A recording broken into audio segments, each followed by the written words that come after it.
You're with the Juddy Show, and this is another episode of Seed Dating, the podcast where you get to meet one of Agricom's forage products, learn about its attributes, and match it to your farm system.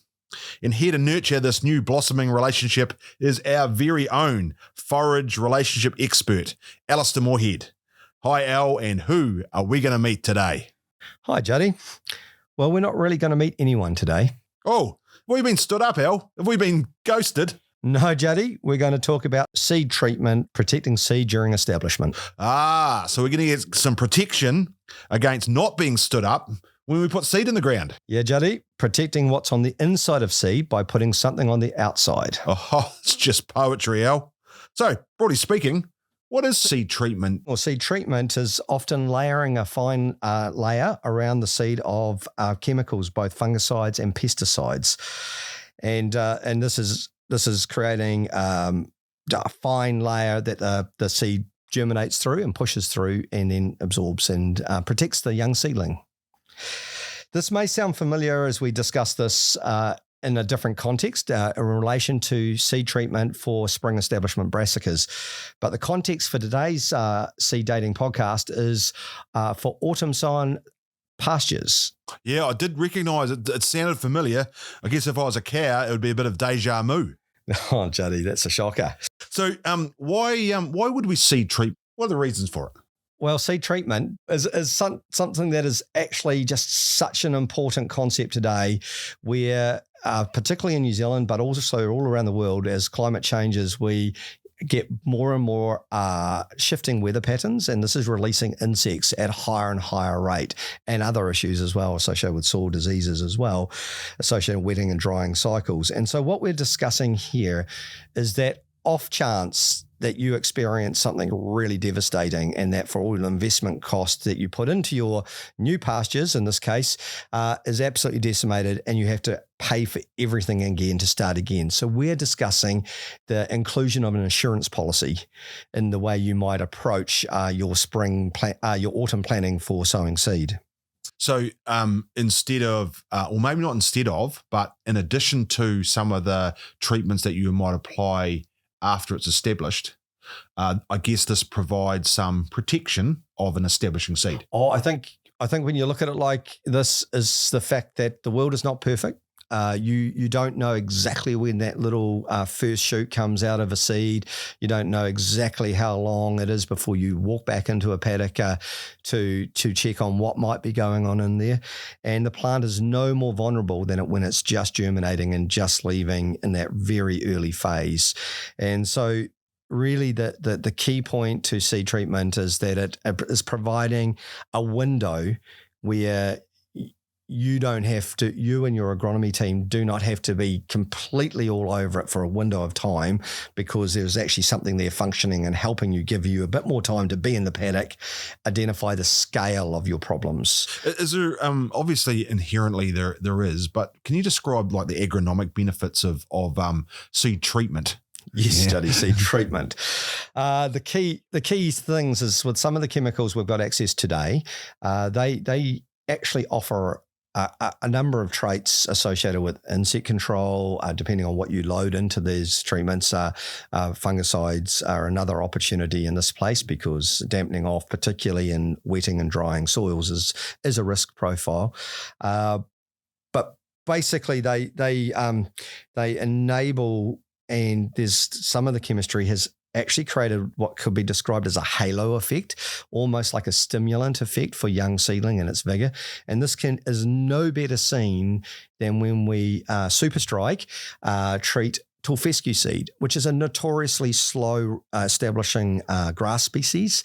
And the difference between a bare seed and super strike treated seed is absolutely noticeable in the seedling vigor.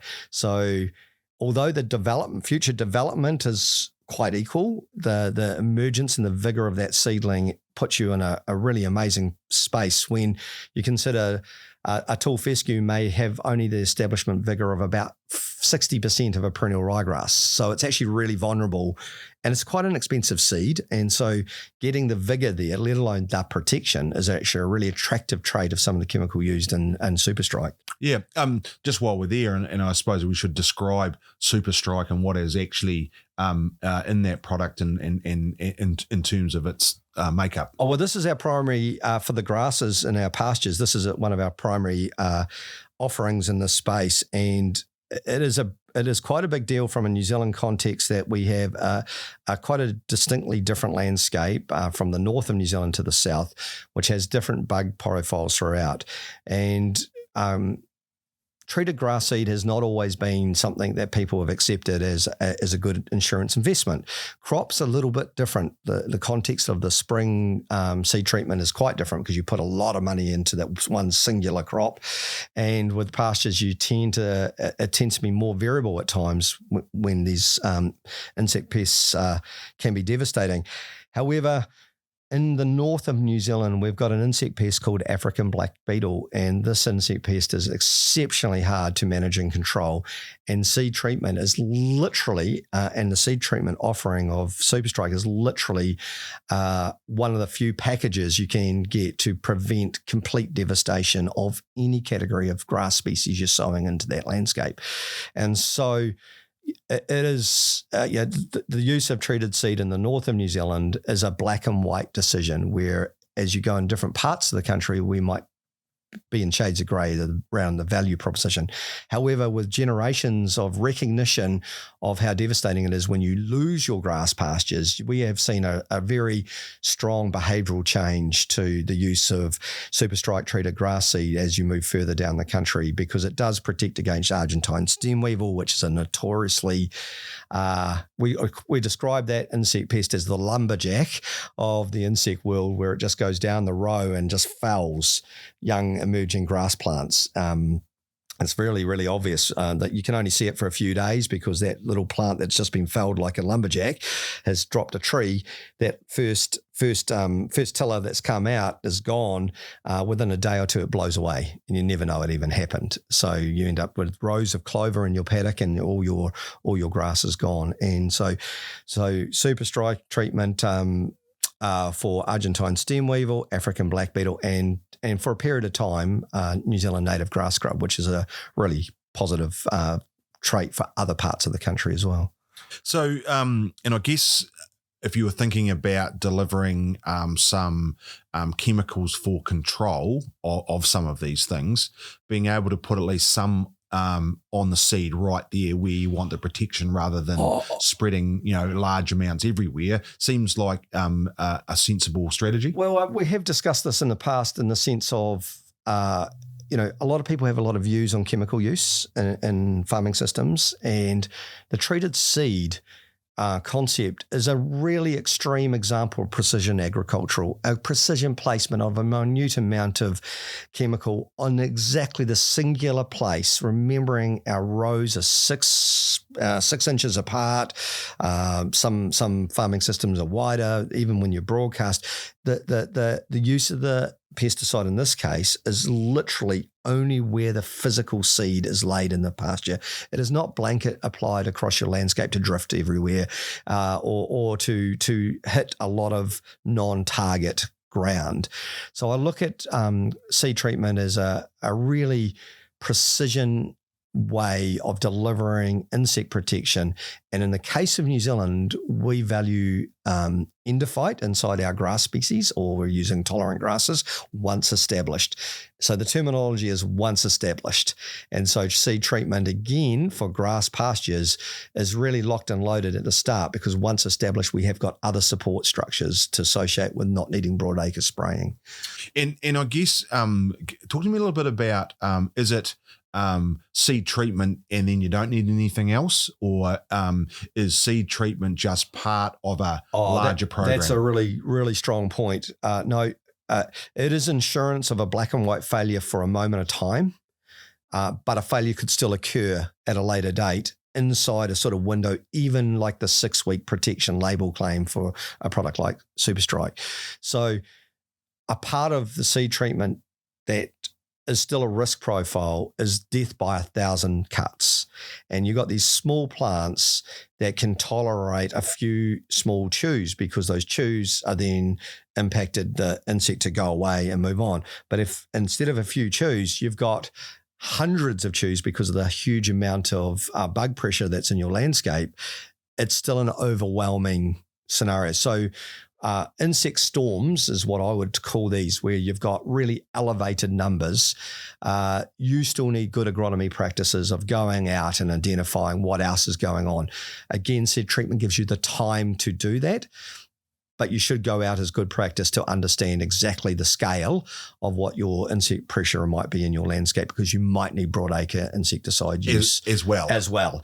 And so it's not black and white, but what I would say is that there is a huge window of bug or insect levels that it can tolerate. It's just the final overloading at the most extreme examples that seed treatment does require extra help particularly. Talk to me a little bit about how easy this technology is to use. How do you get it on your seed? Can you just order it? Is there anything you physically need to do? Obviously, in the case of film treatment and the loading of insecticide and fungicides, for example, of which is found in Super Strike, you've also got a small amount of micronutrient loading too, which is quite positive.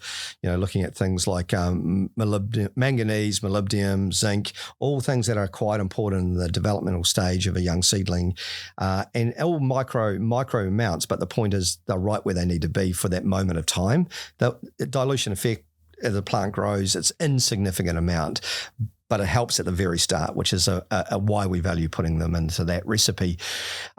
Basically, it's a film treatment, so there's no build-up of weight. So it's literally a spray that is then connected to the seed in just a fine film layer. It has to be dried down.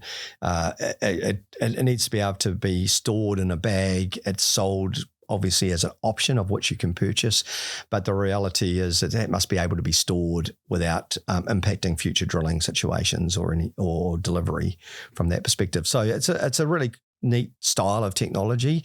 I do describe it as a really high-end precision ag placement where it's needed, and I think it's a really good example of good practice. And so being user-friendly in terms of going, you just order your seed with that option, and your seed turns up and it might just look a different colour. Correct, it might, but you should always still understand labels. You should also understand all the beware moments associated with it, where you can drill it into pastures. Is there any grazing withholding periods? How you handle things is still important. Dust and reactions can still happen. So you do have to be clear, but relative to alternatives, it's actually very, very good. Or ding.